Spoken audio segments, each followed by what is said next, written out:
Assalamualaikum warahmatullahi wabarakatuh.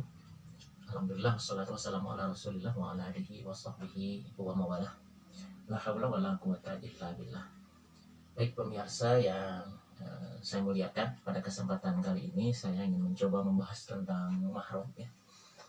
Seperti yang kita ketahui bahwa manfaat mengetahui mahram itu tentu banyak hal ya. Yang pertama diantaranya adalah dengan siapa saja kita batal wudhu. Yang kedua, dengan siapa kita harus membatasi pergaulan ya, atau dengan siapa saja kita boleh longgar ketika bergaul dalam kaitan menutup aurat misalkan.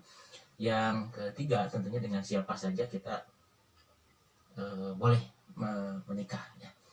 Namun sebelumnya saya ingin mencoba menggambarkan terlebih dahulu bahwa mahram dalam kajian fikih itu ada dua. Yang pertama mahram mu'abbad ya, artinya mahram yang selamanya menjadi mahram dengan kita. Yang kedua, ada yang disebut dengan mahram ghairu mu'abbad, atau bisa juga diistilahkan dengan mahram muaqqat atau mahram sementara ya. Saya contohkan saja misalkan biar mendapatkan gambaran bahwa ibu kita itu adalah orang atau perempuan yang melahirkan kita, itu adalah mahram kita, dan hubungannya itu mahram mu'abbad, selamanya mahram.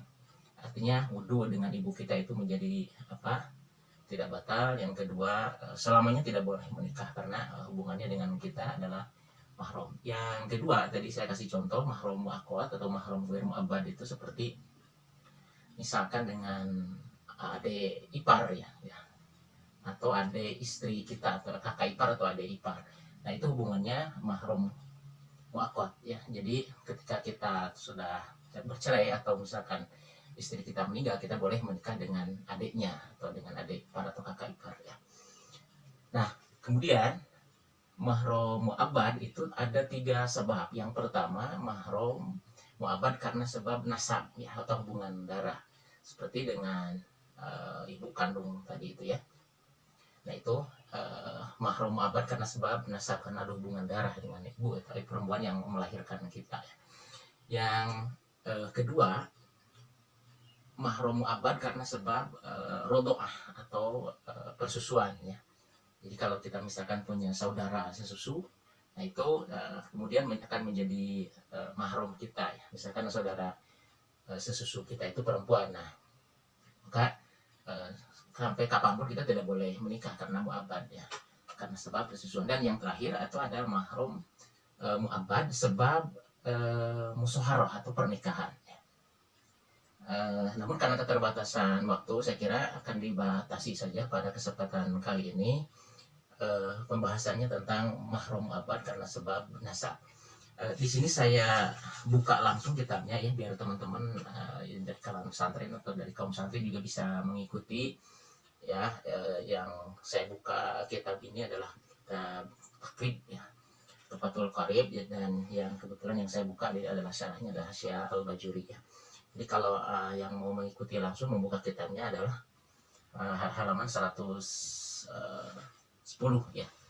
Jadi teman-teman bisa membukanya atau mengikutinya secara langsung. Baik, saya uraikan di sini al-mahrumatu ya, bin nasi, karena nas ya, sesuai dengan nas Al-Qur'an seperti yang disebutkan dalam surah An-Nisa ayat 23. A'udzubillahi minasyaitonirrajim. Hurrimat alaikum ummahatukum wa banatukum wa akhawatukum, itu ayatnya ya. Jadi teman-teman bisa melihat juga bahwa yang melatari uraian mahram itu adalah surah An-Nisa ayat 23. Kemudian dalam kitab ini disebutkan bahwa perempuan-perempuan yang menjadi mahram kita sab'un bin nasab. Jadi mahram mu'abbad karena sebab nasab atau hubungan darah itu ada 7 ya. Wahya al-um, yang pertama ibu.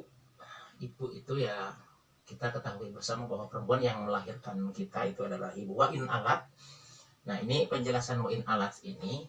Jadi ibunya ibu kita, nenek kalau kita sebut ya, atau ibunya nenek kita, apa ya, buyut atau apa istilahnya ya, sampai ke atas itu terus menjadi mahram kita ya. Bahkan kalau kita terus tarik sampai atas, sebetulnya sampai Siti Hawa pun juga kita masih hubungan mahram, itu nenek asli ya, karena sampai ke atas wain alat itu yang dimaksud di sini.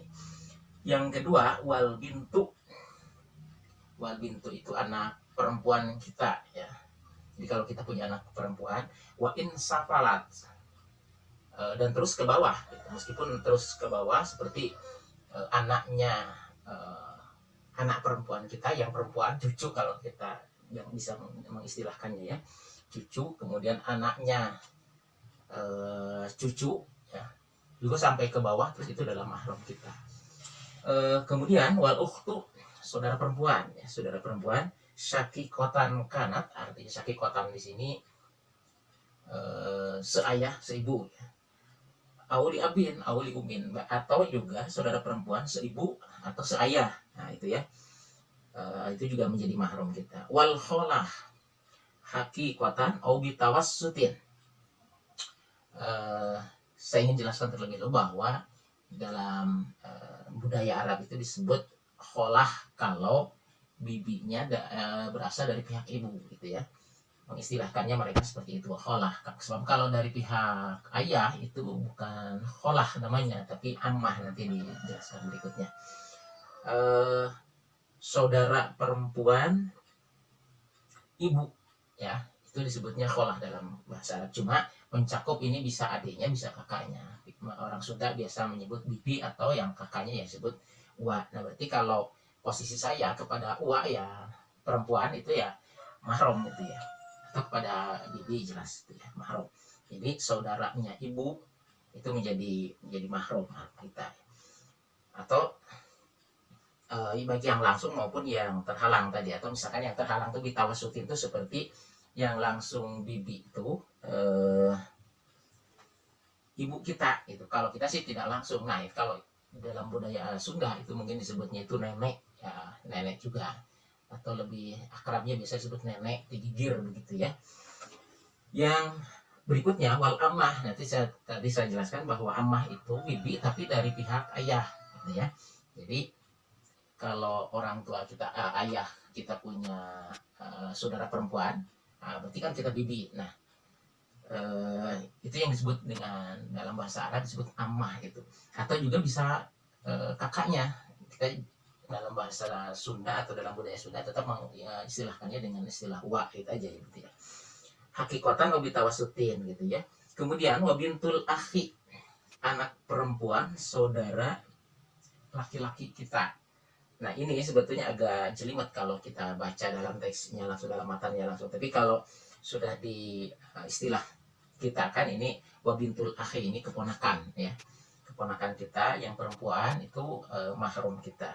Begitu juga wabanatu auladihi min dzakarin wa unsa. Begitu juga kalau keponakan kita punya anak lagi perempuan, nah itu tetap menjadi mahram kita, atau menjadi cucu kalau gitu ya. Cucunya yang diistilahkan dalam budaya Sunda itu disebut cucu digigir gitu ya. Kemudian wabintul ukhti, anak perempuan dari saudara perempuan kita ya, sebetulnya sama saja sebetulnya ya, sampai sama dengan wabintul akhi tadi keponakannya. Nah jadi itu 7 ya, 7 mahram mu'abbad karena sebab nasab atau hubungan darah ya. Dan saya kasih catatan bahwa di sini tidak ada istilah wabanatul kholah atau wabanatul ammah ya. Karena kalau ada pun sebetulnya wabanatul kholah atau wabanatul ammah itu sudah bukan lagi mahram kita. Wabanatul kholah atau wabanatul ammah itu istilah kitanya mungkin disebut dengan saudara misan ya, saudara atau dulur misan gitu ya, saudara sepupu. Nah itu tidak menjadi mahram kita ya, artinya anak bibi itu, anak uwa itu bukan mahram kita lagi. Jadi sudah bukan mahram, artinya kita sudah batal dulu dan boleh menikah. Baik pemirsa dimanapun Anda berada, saya kira itu saja yang bisa disampaikan pada kesempatan kali ini. Untuk pembahasan mahram yang lainnya akan disampaikan pada video-video berikutnya. Terima kasih. Wallahul muwaffiq ila aqwamit thoriq. Wassalamualaikum warahmatullahi wabarakatuh.